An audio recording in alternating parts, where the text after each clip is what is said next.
with Astralis straight away then. Not making the top two at Blast. How does that make you feel? You starting to see cracks? It is unexpected, definitely, especially because we saw going into the group, no one expected anything from NIP. Like, they didn't really do well even at tournaments with like lower tier opposition, like the Summit that they played before was kind of meh. And then they also replaced Twist. Not the part that they were replacing Twist, but they brought in ZTR, who no one saw before. That doesn't make any sense. Just doesn't. Respect the English language. No, but really, like, no one saw him before doing much in the Young Ninjas team or anywhere. Like, okay, a young player with some potential, potentially. That's how I saw it. How can they do anything in this group? That was a must-win for Astralis in my eyes. And then OG, Big, like those two teams, maybe. Like, if they lost to OG and Big, then maybe I could be like, okay, but they lost to NIP, who had kind of a miracle game, let's be real. So I mean, that fashion in which they lost is, I think, the key part, because that's not usually what Astralis tend to do. They tend to be good in the late stages of games. They tend to close games pretty consistently, and this was like 2 games in a row where they just fluffed like a lead, or were just like in a situation where they could break them in the next round, but just like gave up like a stupid round in that, like, whatever, the first map against NIP, and then lost the rest of their game basically. And so, like, the fashion in which they are losing these games is the one that is the worrying part about this. Maybe they're just a little bit rusty, not being super warmed up into the year yet, and next tournament they're going to be fine. But like that combined with like their atrocious pistols as well, because they had like horrible pistol stats as well, something like 3 out of 17 or something crazy like that at first, and so that in combination is a little bit worrying. But this is the kind of stuff that I feel like is now going to be a theme with Astralis. All right. Now, you can do, before we were talking to you, about like the goals of the team and everything. Basically, from what I took, we were saying Astralis are the top dog. They're the gold standard for Counter-Strike, and beating them is, what it's all about. Now, when you watch them going into events like this, they beat OG, but the rest of the game's pretty rough. What are you making of the issues for Astralis? Are you more on the side of what Strike is saying? It's just maybe just a temporary thing. It's just one event. I believe so. I think it was just the amount of focus that they didn't have, the full focus that they should be having usually. And I saw the NIP match, and there were like some, I don't know, NIP just was winning like solo duels, getting like those solo kills, and then just something like, as you said, miraculous happened, like when basically. And I feel like Astralis is gonna rewatch that match and just understand what they need to understand for themselves, and just come back even better next time. Now, if I was any good at my job, I would have had like the interview now ready with the post game with Zonic, where Pimp and Maniac and Banks were asking him questions about the team and stuff, because there's a lot of good stuff in that to reference. It sounded like, from my perspective, when I was listening to that interview, that Zonic was referencing that this time around they were focusing more on their individual players being informed and less about the tactics, and then felt that they were maybe lacking a little bit in their gameplay and understanding of how to approach situations. I remember Pimp, or I think it was Pimp, he asked a question about like in certain situations where they'd get the opening duel and then they'd just freeze, like what we were referencing. You guys did well before, and asking how, basically Zonic, hey, that wasn't happening. What's going on there? And Zonic acknowledged that was a problem and wasn't sure why that was an issue. It felt like they were trying to rush scenarios instead of being good with the clock.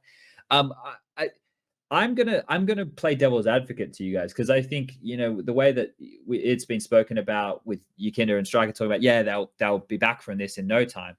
I want to just be the evil person here. It's not that I necessarily think this, and I want to paint that for everybody, that this is not my opinion. I'm just giving you guys something to think about.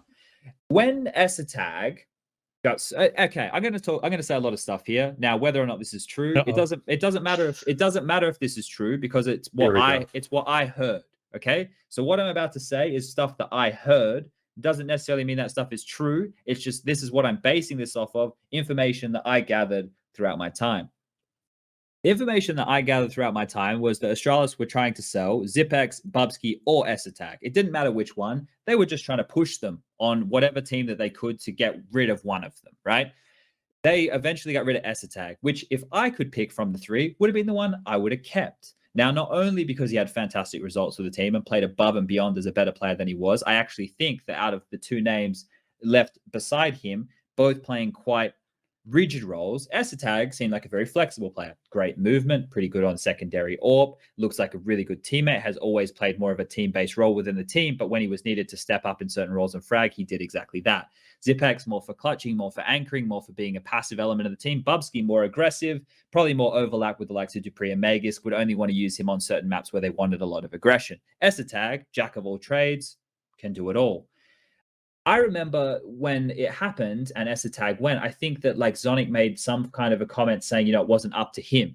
So if things, right now, this is where I'm going to keep going. If things continue to trend in a way where Astralis don't get back on the horse, and this is where maybe a little bit of resentment might build up against the org or the decision makers on why couldn't we keep Esatag? Why the fuck did we get left with this guy, right? I thought, of course, they're not going to say it that crassly. They're not an Australian moron like me.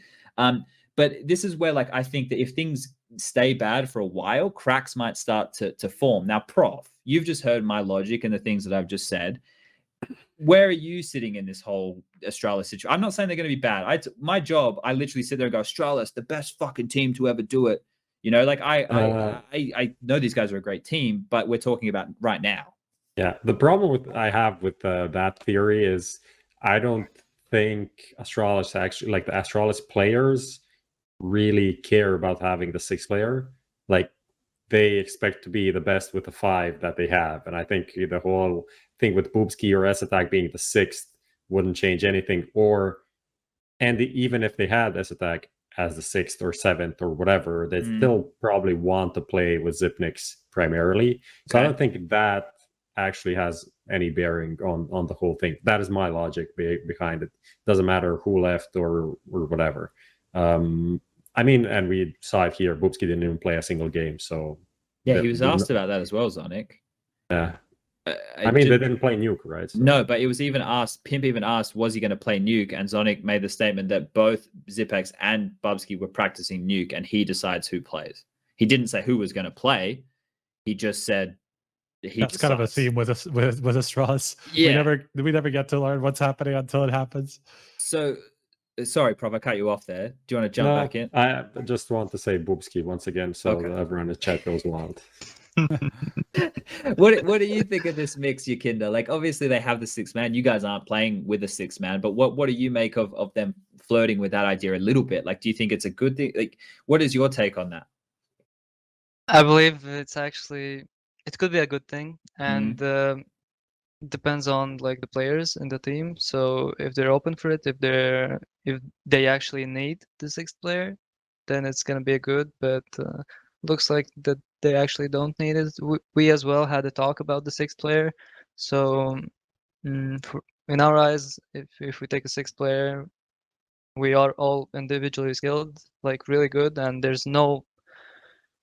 We either take a really superstar player that is gonna he can switch every team, like every player of our team, or either we don't take a 6th player because we don't need any other player because of like our individual level.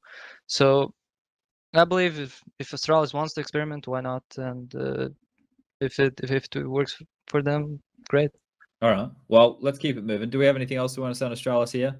I tried to paint like a negative picture. You guys posted. Yeah, but go Striker.